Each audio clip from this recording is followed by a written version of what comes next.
Hello everyone, this is QY Maple and today will be the skill advanced guide for T4 Duelist. So this page will be the main stuff that we are going to talk about today.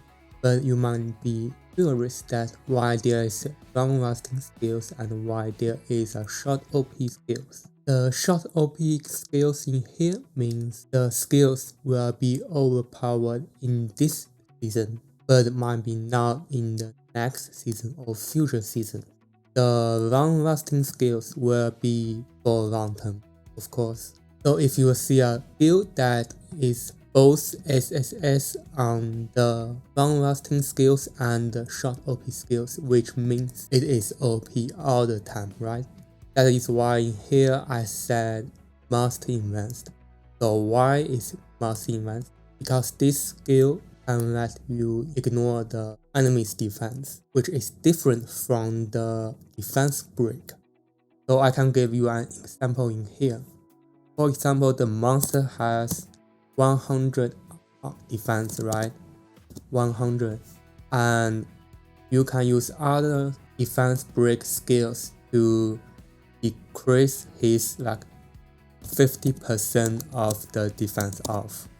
Then the monster will have only 50 defense left, and assume that your precising assault can ignore 60% of the defense plus 20 defense, then which will be 50 plus multiply 60% and minus 20, right, which will be 10. So that is why it is so OP, so powerful, because it is the final defense ignore. So in here, you might have a question that about the defense ignorance increases by 10% for each buff the caster has, stacking up to 3 times. Some players that asked me about this question, they said if I don't have any buff and this skill still trigger. Of course, you have to read the information first. In here, it says it's increased 10%. So in here, you have 39%. Then when you increase 3 times, which is 30%, which will be, so 39% multiply 1.3 will be 42, right? 42. So if your build level is really high, and you will be able to ignore all the enemy's defense. So let's jump to the next skill.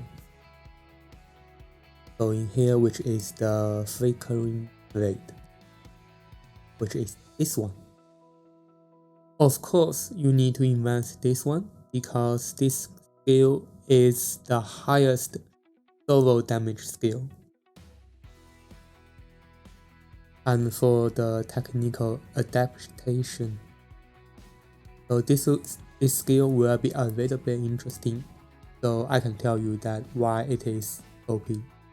For example, every time in your turn, when you attacking the enemy, that you have high chance that switch the buff to the damage boost, and when your round is over, when the enemy trying to attack you, then your buff will be automatically turned into the bonus damage reduction, which means with this skill, you can have both damage reduction and both damage boost at the same time.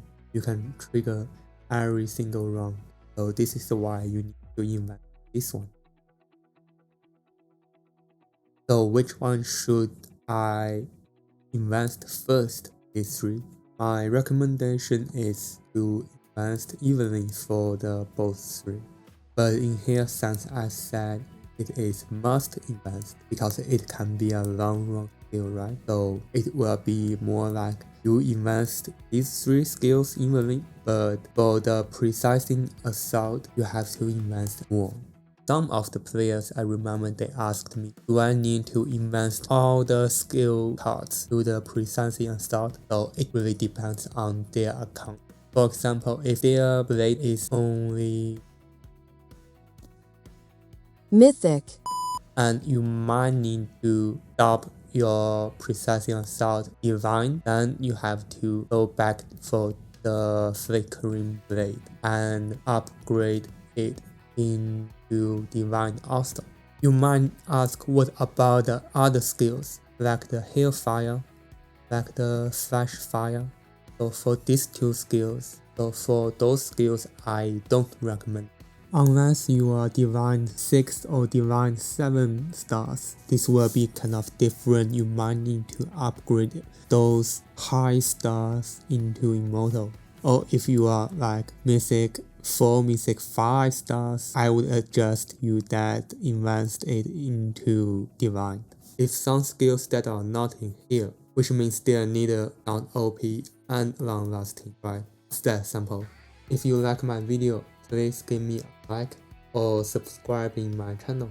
Thank you so much. See you. Bye bye.